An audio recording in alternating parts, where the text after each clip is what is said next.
산책하기 딱 좋은 토요일 아침, 우리 산책할래요?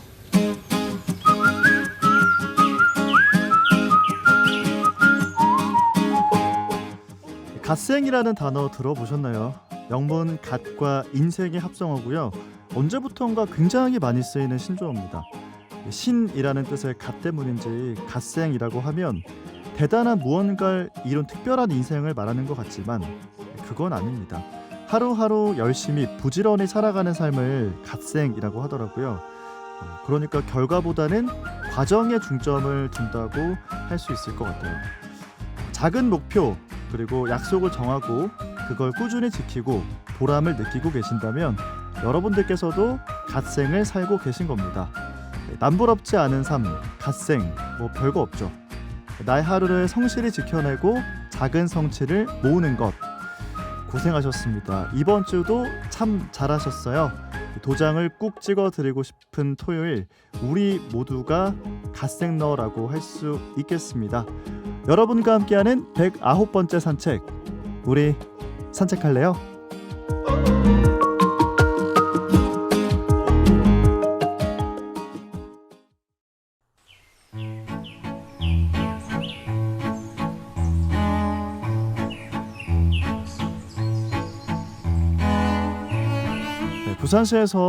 부산에서 긍지를 가지고 살고 있는 시민을 뽑기 위한 대회 갓생림픽을 열고 있습니다. 지난해 제2회 갓생림픽은 부산에서 무엇을 만든 사람들이라는 주제로 부산의 긍지와 자부심을 고취하는 제품, 예술품 등 유무형의 무언가를 만든 사람을 발굴했는데요.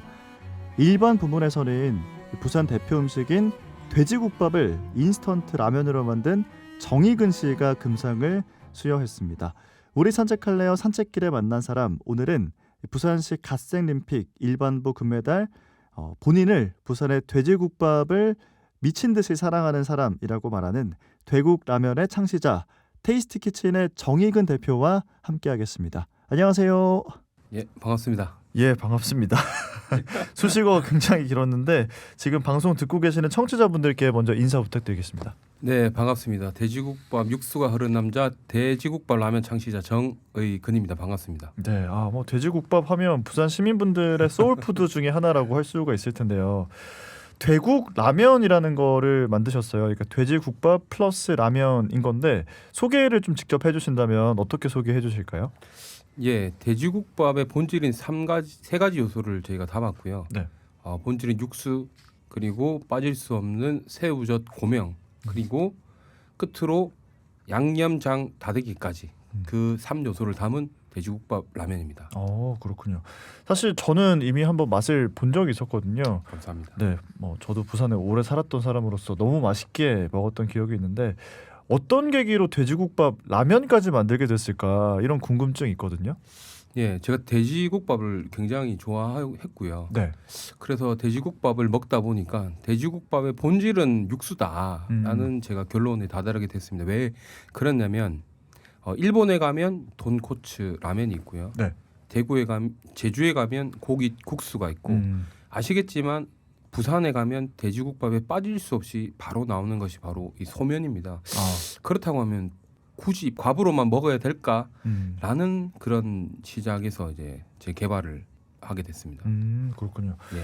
돼지국밥이 아까 혈관에 흐른다 이런 말씀도 하셨는데 네네. 돼지국밥을 원래 좋아하셨을 것 같기는 해요. 네. 얼마나 좋아하는 정도였습니까? 제가 돼지국밥 라면을 만들 때는 하루에 한 끼는 무조건 먹고 그래서 100일 동안 연속으로 쉬지 않고 네. 먹었고요. 그리고 평소에도 돼지국밥을 즐겨 먹습니다. 최고 많이 먹었던 거는 하루에 한 4끼에서 5끼 정도, 한 4끼 정도는 먹었던 적이 있는 것 같네요. 정말요? 아니 네. 근데 사실 그렇게 많이 드셨으면 좀 질리지 않아요 이제는? 이제 솔직히 말씀드리면은 네. 하루에 막 3-4끼까지 먹으면 그때는 맛을 막 비교한다고 많이 먹었는데 그때는 진짜 일이라고 생각하고 좀 먹었던 것 같고요. 네. 근데 정확하게 하루에 한 끼씩 먹으면 질리지 않습니다. 왜 그러냐면 네. 국이 있고 밥이 있는 한식입니다. 한식. 아나운서님도 아시고 계시겠지만 우리나라 또 탕반의 문화가 또 이렇게 있지 않습니까? 그렇죠. 한식을 고기와 함께 먹는다. 이게 질린다는 게 저는 이해가 안 되는. 지금도 저희가 이 모습을 보여드리기는 어렵지만 대표님의 눈이 정말 반짝반짝한데 돼지국밥 이야기만 나오면 일단 좀 눈이 반짝하시는 것 같긴 하거든요. 네, 그렇죠. 정말 많이 드셔보셨을 거 아닙니까? 그러면 돼지국밥도 좀 지역마다 맛이 다르다 뭐 이런 얘기를 하는데 부산의 돼지국밥 특징이 있다면 어떤 게 있습니까? 이게 부산만의 특징이라기보다도요. 네. 돼지국밥 자체가 좀 특징이 좀 있는 것 같습니다. 제가 아까 모두에 말씀드렸던 것처럼 돼지국밥 하면 육수인데 네. 육수의 계열이 세 가지가 나눠지거든요. 그게 맑은 육수, 뽀얀 육수, 그리고 이게 갈색깔, 약간은 좀 탁하다고 생각하실 수 있는 갈색깔 계열이 세 가지 육수가 있는데 네. 그 계열에 따라서 이제 지역의 명칭이 좀 붙기도 하고요. 들어가는 재료나 먹는 방법에 따라서 특징이 좀 있는 것 같다고 저는 생각합니다. 그렇군요. 돼지국밥 라면이라는 게 참 신기하다고 생각했거든요. 전 처음에 딱 만나고 나서 예. 어떻게 이렇게 만들게 되셨을까? 어떤 과정을 거쳐서 이렇게 돼지국밥 라면이 탄생하게 됐을까? 이런 궁금증도 있습니다. 예, 저는 부산에 있는 돼지국밥 집들을 매장이죠. 100여 곳 이상을 돌아다니면서 직접 먹으면서 네. 연구 분석을 했고요. 제가 말씀드렸던 이 돼지국밥의 본질인 육수를 제가 돼지의 육종, 즉 뭐 돼지머리부터 시작해서 사골, 분말, 액기스 모든 것을 제가 직접 끓였습니다. 그리고 끓인 육수에 살이 11가지 라면, 쫄면, 당면, 스파게티, 냉면, 뭐 팟타이면 이런 11가지 사리를 제가 직접 테스트했고요. 네. 그 이후 제가 본 기준에서 라면이 가장 적합하다. 우리나라 사람들 라면을 좋아하고 그러면 시중에 있는 라면과 한번 접목을 시켜보자라고 해서 제가 직접 끓인 육수에 시중에 파는 국물 라면 27가지 제가 직접 끓여 본 뒤 거기에 바탕으로 네. 제가 라면을 한번 개발해보자. 왜냐 하면 제가 돼지국밥에 이 미쳐버린 남자라고 하기에는 네. 이 세상에 저를 만족시킬 수 있는 라면은 없었습니다. 그래서 제가 직접 포털 사이트에 네. 라면 OEM, 라면 제조, 개발 이렇게 검색하는 것부터 시작해서 예. 전국에 있는 OEM 공장과 스프 그리고 액상 공장을 직접 찾아다니면서 이렇게 하나하나씩 만들어서 총 1년이란 그 기간이 거쳐가지고 네. 마침내 대웅라면이 탄생했습니다. 혼자서 다 하신 거예요? 예, 그렇습니다. 정말 대단하시다라는 생각이 듭니다. 아니 근데 돼지국밥이 육수도 중요한데 이제 뭐 다대기라고 하는 양념도 있을 것이고, 근데 이런 거를 밥이 아니라 라면, 특히나 또 인스턴트 라면에 적용한다? 이거는 또 다른 일일 것 같은데 어떠셨어요? 예, 저도 제일 처음에 이걸 라면으로 접목한다라고 해서 참 좀 많이 좀 힘들었는데요. 네. 그래서 이걸 어떻게 하면 가장 좋을까라는 생각에 그 기본적으로 라면이라고 생각하면 왜 인스턴트 라면이니까 감칠맛과 막 맵고 막 짜고 어떤 촥촥촥촥 감키는 그런 맛들을 좀 위주로 너무 돼지국밥스럽기보다는 돼지국밥의 감성은 느끼지만 그 라면의 맛을 좀 더 집중해보자라는 그런 형태의 것으로 좀 탄생했다라고 좀 생각해 주시면 될 것 같습니다. 왜 그러냐면 이 견은 돼지국밥이 있고 돼지국밥 바로 밑에는 밀키트가 있고 그다음 돼지국밥 밀키트 그 밑에 단계 인스턴트 라면이라고 생각하기 때문에 그 가격이라든지 안 그러면은 소비자의 어떤 끓여 먹는 그런 과정들을 생각했을 때는 너무 돼지국밥스럽기보다는 그런 본질적인 것과 라면의 특징을 합치자라고 해서 그런 특징들을 살린 라면이 됐습니다. 저 안 그래도 이 질문도 드리려고 했는데 네네. 밀키트도 고민을 해보실 수 있지 않았을까? 이런 생각 들었거든요. 그 정말 좋은 질문인데 저도 사실 밀키트에 대해서 고민을 안 해본 건 아닌데 돼지국밥에서 소트를 한번 걸었다라고 하면 보통 한 30년 이상 끓이신 분들이거든요. 근데 그분들과 있는 영역에 굳이 내가 들어가서 경쟁할 필요가 있냐. 이 젊은 사람 열정으로 하는데 그럼 그분들이 한 번쯤 생각해봤지만 못했던 그 영역을 그럼 정말 열정만 가지고 한번 해보자라고 해서 저는 라면을 좀 선택했습니다. 그렇군요. 자, 이 돼지국밥 사실 뭐 부산 분들이라고 하면 거의 호불호 없이 다들 좋아하시는 것 같은 느낌이기는 한데 좀 지역을 넓혀서 뭐 서울 이런 쪽으로 가 보면 돼지국밥에 좀 호불호가 있으신 분들이 좀 있기는 있는 것 같거든요. 제가 느낄 때는. 아니 근데 사실 라면이라고 하면 가장 대중적인 음식 중에 하나일 텐데 이거 좀 많은 분들이 호불호 없이 먹는 게 포인트가 돼야 될 것 같거든요. 좀 그런 부분에 대해서는 어떻게 접근을 하셨어요? 여기서도 저희 고민을 굉장히 많이 했거든요. 요즘에는 매운맛이 많이 뜨니까 그냥 맵게 만들까? 아니야. 돼지국밥은 그래도 돼지국밥 맛이 좀 나야 되는 뽀얀 국물을 만들까라 생각하다가 네. 아 이거는 내가 결정할 수 있는 문제가 아니다라고 생각해서 기본적인 육수의 베이스를 담고요. 그 다음에 제가 만들었던 두 번째 요소 새우젓 고명은 넣었습니다. 제일 처음에 제가 생새우젓을 그냥 갈아서 넣었는데 이제는 분말 스프가 돼 있고요. 네. 그 다음에 양념장 다대기 스프가 들어가 있는데 그건 매운 닭볶음면보다 2배 정도가 맵습니다. 다 넣었을 경우 이 말은 뭐냐? 네. 육수를 끓여서 밥 대신 라면을 넣고 그 다음에 새우젓과 불맛 다대기는 고객이 알아서 조절해서 드실 수 있는 돼지국밥과 똑같은 고객 체험의 여정을 만들었습니다. 그래서 그 호불호를 고객이 선택할 수 있게끔 만들, 즉 맵게도 먹을 수 있고 안 맵게도 먹을 수 있고 그렇게 만들었습니다. 그러니까 뭐 맵기나 이런 것들은 먹는 사람이 조절해서 먹을 수 있도록 맞습니다. 좀 최소화했다 이런 예, 말씀이신 맞습니다. 거죠.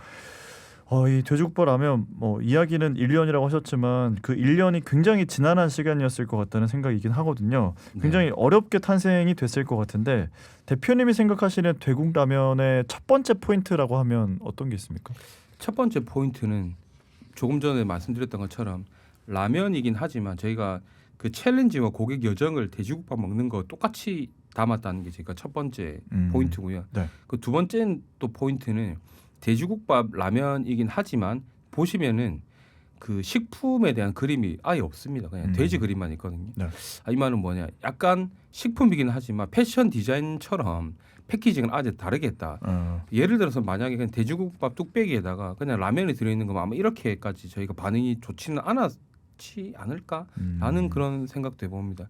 그리고 그 마지막 세 번째는 제가 SNS를 통해서 퍼스널 브랜딩을 해서 제가 돼지국밥 세련미에 미쳐버린 남자 되세미남으로 활동을 좀 열심히 했었거든요. 이 되세미남으로 이제 SNS 열심히 활동을 하면서 그 SNS 바이럴이 또 한몫하지 않았나. 되세미남 팔로우 부탁드립니다. 아니 돼지국밥 라면 이제 나와서 많은 분들께서 이제 직접 먹어보고 또 반응도 많이 주셨을 것 같은데 반응이 좀 어땠는지 궁금합니다. 네, 좀 솔직히 말씀드리면 네. 제가 정말 걱정했던 게 어정쩡한 반응은 제발 안 나왔으면 좋겠다. 괜찮은 것 같은데 이런 거는 진짜 거의 안 된다. 무조건 확 좋아야 된다고 했는데 정확하게 나온 게 그 기호식품이기 때문에 좋아하는 분들은 확 완전히 정말 막 세계 최고의 라면이다 뭐 이런 반응이 나뉘고요. 그 다음에 안 좋아하시는 분들은 일단 돼지국밥 자체에 대한 선입견이 좀 있으신 분들은 그죠. 안 좋아하고 그 말은 뭐냐? 좋아하는 팬층들이 두텁게 한 분 한 분씩 지금 쌓아가서 이제는 대기업과 함께 한번 대량 생산을 해봐야 되지 않나라는 그런 시기가 좀 온 것 같다라고 생각하고 있습니다. 오, 그렇군요. 정말 대단하십니다. 아니 근데 이거 만들 때 혼자서 계속 먹어보고 이거 더 해야겠다 빼야겠다 이렇게 혼자서 하시진 않았을 것 같은데 네네. 만들 때 좀 도움받았던 분들은 있습니까? 예, 저희가 어떻게 했냐면 제일 처음에는 제가 제 스스로 맛을 많이 평가를 했는데 두 번째, 세 번째 같은 경우에는 그 시식단을 저희가 초대를 했다는 것보다 MZ들이 많은 사무실에 가서 제가 아는 쪽이죠. 그 MZ들이 많은 대상에서 제가 라면을 직접 끓여가지고 테스팅을 몇 차례 좀 걸쳤습니다. 그래서 맛을 디벨롭하고 그런데 그분들이 제일 처음에 제가 매운 돼지국밥 라면을 가져갔는데 먹어보고 괜찮다고 하셨지만 제가 그 스스로 만족하지 못하고 다시 한 번 더 디벨롭을 하면서 그 스프 레이어를 3개로 바꾼 건 육수 스프, 고명 스프, 다대기 스프 뭐 이렇게 바꿨던 그런 기억이 좀 나네요. 대표님 근데 지금 말씀 중에 뭐 MZ들이 많은 네네. 사무실에 가서 예, 좀 예. 시식을 해달라고 예. 얘기했다 하셨잖아요. 예, 예. 그리고 패키징도 좀 신경을 쓰셨고 네네.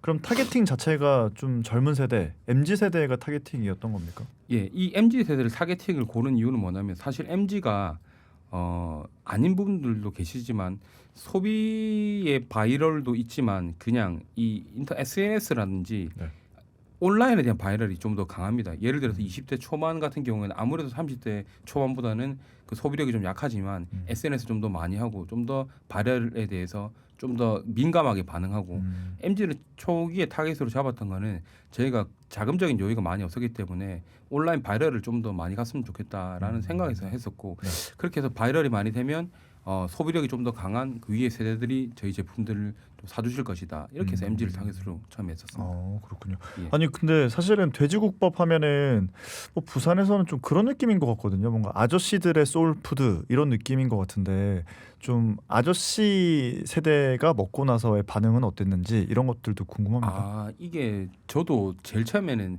프로덕트 마켓핏이라고 MG로 잡았는데 네. 실제로 판매는 30대 초반에서 한 40대에서 한 50대 사이가 더 많거든요. 1차는 30대 초반에 있는 분들이 아무래도 직장에 다니시는 분들이 좀 많으시니까 네. 30대 초반부터 50대까지인데 정확하게 말씀드리면은 그 30대 후반부터 40대 초반까지가 가장 주요 타겟인 것 같습니다. 왜냐하면 그 돼지국밥이라는 거에 대해서 호불호가 크게 나뉘지 않고 그 다음에 저희가 좀 죄송하지만 국내에서 가장 비싼 라면이거든요. 아 그래요? 가장 비싼 라면입니다.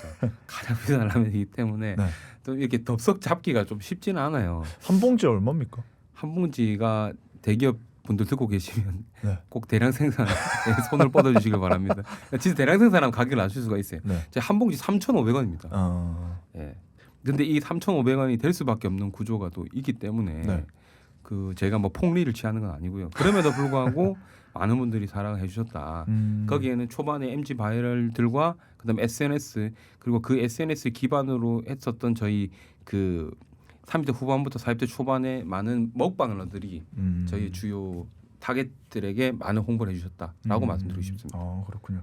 뭐 이렇게 말씀하시는데 지금 제 눈에 들어오는 거는 오늘 대표님이 입고 오신 이 대국 라면 예. 패키징에 그려져 있는 이 돼지 캐릭터가 계속 눈에 들어오기는 합니다. 정말 돼지국밥을 사랑하시는 분이구나 이런 생각을 하게 되는데 이 돼지국밥 라면을 만드시면서 좀 너무 힘들었던 기억, 너무 컸던 시행착오가 있다면 어떤 게 있습니까? 정말 진짜 이건 너무 많아가지고 네. 뭐부터 얘기해야 될지 모르겠는데 근데 하나가 탁 떠오르는 게 이게 저희가 만들 때 분말로 가느냐 스프를 액상으로 가느냐 가느냐 고민을 정말 많이 했어요. 진짜 정말 많이 했어요. 그래서 전국에 있는 분말 스프 하는 회사 그리고 액상 하는 회사를 거의 탑다운해서 거의 다 찾았어요. 네. 그런데 액상은 액상이 최고다. 분말은 분말이 최고다. 네. 저는 한 번도 안 해봤잖아요. 네. 와 어떻게 될지 모르겠네 진짜. 그래가지고 그때 제가 제 간절한 이런 상황을 다 이제 한 분 한 분 전달하니까 액상 대표님께서 말씀을 하시기를 물론 액상도 좋을 수는 있긴 하지만 지금 당신이 가지고 있던 그런 자금이라든지 그리고 전국적으로 어떤 유통해야 되는 과정이라든지 이런 거 모든 걸 더했을 때는 내가 생각할 때 분말이 좀 맞는 것 같다라고 액상을 하시는 분이 액상이 좋다고 하는 이유를 솔직히 말씀해 주시더라고요. 네. 그건 지금 여기서 말씀드릴 수 없지만 만약에 분말이 괜찮다라고 하면 정말 액상 하시는 분이 이런 이유 때문에 액상이 더 괜찮다고 하는 거고 내가 말하는 분말은 괜찮다는 거는 이런 이유와 이런 이유들을 했을 때 복합적으로 봤을 때 뭐가 완전히 낫다 완전히 틀리다고 하지만 함량만 잘 조절한다면 나는 분말이 괜찮을 것 같다라고 말씀해 주셔가지고 분말로 선택할 수 있었던 그 날이 생각나. 그 대표님 감사합니다. 아니 근데 지금 이제 시간이 좀 지났잖아요. 네. 혹시 아직까지 그때 액상 할 걸 그랬나 이런 생각 하시진 않으세요? 이거는 어떤 거냐면요. 네. 액상에 대해서 할 거라는 것보다도 한번 테스트를 한번 해볼까? 네. 뭐 이런 생각을 한번 하죠. 왜냐하면 테스트라는 게 뭐냐면 그 금액에 대해서 이게 MOQ가 너무 높았거든요. 네. 금액에 대한 MOQ가 높았고 저희는 적정한 맛에 대한 적정한 그 최소 주문 수량 근데 그 상상을 초월합니다. 진짜 엄청나게 많아요. 네, 그래서 저는 그때 이거를 다 팔 자신이 사실 그때 없어가지고 네. 제가 팔 수 있는 만큼만 해보자라고 한 거와 그다음에 저희 금액과 했을 때 액상은 맛만 보기만 했지 제가 원하는 그런 방향으로 정확하게 그 수치를 딱 맞춰가지고 못 만들어봤거든요. 그냥 이런 테스트 제품만 해본 거죠. 예, 거기에 대한 아쉬움이 좀 있습니다. 뭐 그러실 수가 있겠네요. 네. 지금 근데 저희가 아까 잠시 얘기를 했는데 대국 라면이 나와 있고 또 새로 최근에 나온 라면도 있더라고요. 그것도 소개를 좀 해주시죠. 저희 회사에서는 그 부산이라면 프로젝트를 좀 진행하고 있는데요. 네. 부산이라면 프로젝트는 라면이라는 건 먹는 식품의 라면이라는 뜻도 있지만 그 가정법의 라면이라는 뜻을 또 담고 있습니다. 뭐뭐 라면. 그렇습니다. 네. 역시 아나운서님 잘하시네. 그래서 저희가 그 슬로건이 라면 부산 문화를 담는 그릇이 되다라는 그 슬로건을 가지고 있는데요. 그래서 첫 번째 부산을 대표하는 소주와 함께 탄생한 땡땡 라면 이 회사 이름을 밝힐 수가 없어가지고 네네네.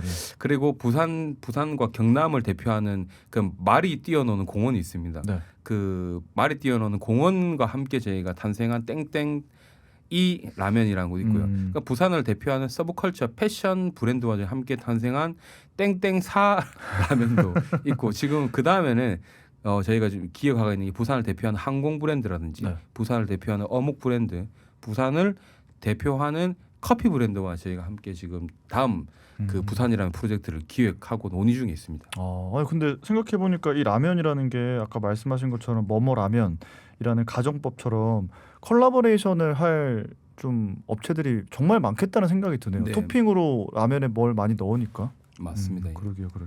지금 아마 방송 들으시면서 돼지국밥 좀 땡긴다. 돼지국밥 라면 나도 좀 먹어보고 싶다 하시는 분들이 있을 것 같은데 네. 이걸 사실 매장이 있으면 직접 가서 먹어보고 이렇게 하면 참 좋을 것 같은데 네. 매장 오픈도 계획 중이시라고요? 예, 제가 지금 아까 말씀드렸던 것처럼 돼지국밥 세련미에 미쳐버린 이 남자로 활동하고 있는 대세미남인데요. 네. 돼지국밥이 한국 전쟁 이후로 지금 건 50년에서 60년, 반백년이 넘었는데 너무 긴장감이 제가 없다고 생각을 저는 개인적으로 하고 있습니다. 그래서 제가 이 부산 돼지국밥에 긴장감을 줄 만한 매장을 네. 제가 올해 오픈을 하려고 계획을 하고 있고요. 오. 부산에 그 돼지국밥 곰탕 이제 명인과 함께 제가 이때까지 연구했던 그런 그 만들고 싶었던 육수를 만들어서 실제 세상에 없던 돼지국밥을 만들고 그리고 거기에서 최고의 돼지국밥 라면을 제가 제공하는 매장을 오픈을 하려고 하고 있습니다. 그때 많이 오셔가지고 네. 좀 응원해 주셨으면 좋겠네요. 언제쯤 만날 수 있어요? 일단 계획은 이번 그 한 8월 전까지는 좀 오픈을 하려고. 올해 8월이요? 예, 전까지 오픈하려고 지금 계획을 잡고 있습니다. 알겠습니다. 기대가 됩니다. 기대하셔도 됩니다. 자, 뭐 지금 목소리만 들어도 느끼실 겁니다. 정말 어떤 거에 열정을 갖고 있는 사람이라는 걸 청취자분들께서도 느끼실 것 같은데 사실 저희가 오늘 뭐 돼지국밥 이야기 쭉 나눠봤습니다만 뭐 갓생 님픽 이렇게 해가지고 갓생 사는 사람 막 이렇게 섭외를 해드렸던 거거든요. 뭔가가 너무 좋아서 관련된 일을 하고 싶은데 고민하시는 분들도 참 많을 겁니다. 이런 분들에게 해주고 싶은 말씀이 있다면 어떤 게 있을까요? 예, 꼭 드리고 싶은 말씀이 있는데요. 정말 좋은 질문이라고 생각을 하고요.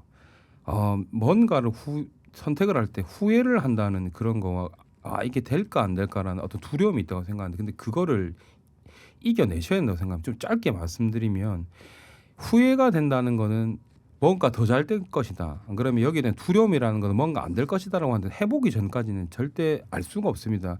하고 나서 안 될 수도 있지만 안 하고 나서 후회하는 거고 하고 나서 후회하는 게 더 낫다고 생각합니다. 근데 그러면은 네가 뭔데 그런 얘기를 하냐라고 제가 말씀드리면 저는 부산 돼지국밥을 라면을 만들기 전까지 부동산을 10년간 일을 했었고 꽤 잘 했습니다. 그런데 코로나가 발생을 되면서 제가 정말 좋아하는 일을 한번 해보자라고 여기에 뛰어들었고 저는 그때 모아놨던 거진다 제가 다 쓴 상태에서 돼지국밥 라면을 만들 때 제조 경험 없이 인맥 없이 자금 없이 직원 없이 시작해서 대세미남으로 클라우드 펀딩으로 1,600만 원을 펀딩을 받고 부산 관광 스타트업에서 3,000만 원이나 자금을 제가 받아서 탄생한 라면입니다. 그래서 여기 청취자분들께서도 열정만 있다면 꼭 한번 도전해 보시길 제가 간곡히 진짜 부탁드리면서 만약에 하신다면 제가 응원드리겠습니다. 화이팅! 화이팅! 자, 오늘 이렇게 이야기 쭉 나눠봤고 여기서 보내드리도록 하겠습니다. 오늘 말씀 감사합니다. 감사합니다. 네, 지금까지 대국 라면 창시자 테이스트키친의 정익은 대표와 이야기 나눴습니다. 우리 산책할래요 109번째 산책 오늘 준비한 소식은 여기까지입니다. 라면 이야기하니까 여러 가지 라면 노래가 생각이 나는데요. 오늘 마지막 곡은 김장훈 씨가 부른 산호라면 남겨놓겠습니다. 이 노래 남겨놓고 저는 다음 주 110번째 산책길에서 먼저 기다리고 있겠습니다. 지금까지 아나운서 서정모였습니다. 함께해 주신 여러분 고맙습니다.